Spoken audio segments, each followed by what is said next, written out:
ভারতকে হারানো সম্ভব বলে মনে করেন বাংলাদেশের কোচ ফিল সিমন্স।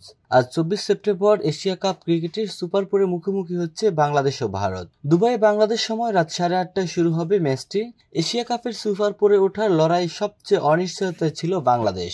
নিজেদের ভাগ্য ফেরাতে অন্য দলের জয় পরাজয়ের হিসাব মেলাতে হয়েছে। সেই বাংলাদেশই এখন ফাইনালের স্বপ্ন দেখছে। প্রথম ম্যাচে লঙ্কাবধ করে টাইগারদের সম্ভাবনার পালে লেগেছে জোর হাওয়া। এবার সামনে রয়েছে ভারত, টুর্নামেন্টে যারা হট ফেভারিট। একটা ম্যাচ হারেনি টিম ইন্ডিয়া। তারপরও আত্মবিশ্বাসের কমতি নেই বাংলাদেশের কোচ ফিল সিমন্সের। 3 দিনের বিরতিতে ভারত বধের পরিকল্পনা এঁটেছে টিম টাইগার্স। পালা এবার মাঠে তা প্রয়োগের। টুর্নামেন্টে বাংলাদেশ একমাত্র দল যাদের পরপর 2 দিন খেলতে হবে উপমহাদেশের 2 পরাশক্তি ভারত ও পাকিস্তানের বিপক্ষে। বাংলাদেশের ঠিক বিপরীত অবস্থা ভারতের। গ্রুপ পর্যায় থেকে সুপার 4 টানা 4 জয়ে উঠছে দলটি। বাংলাদেশ যেখানে খেলছে পরপর 2 দিনে 2 ম্যাচ, সেখানে ভারতের প্রতিটা ম্যাচের আগেই লম্বা বিরতি। বাংলাদেশকে নিয়ে যদিও খুব বেশি ভাবার কিছু নেই ভারতের। 17 ম্যাচের 16টিতেই জয় তাদের।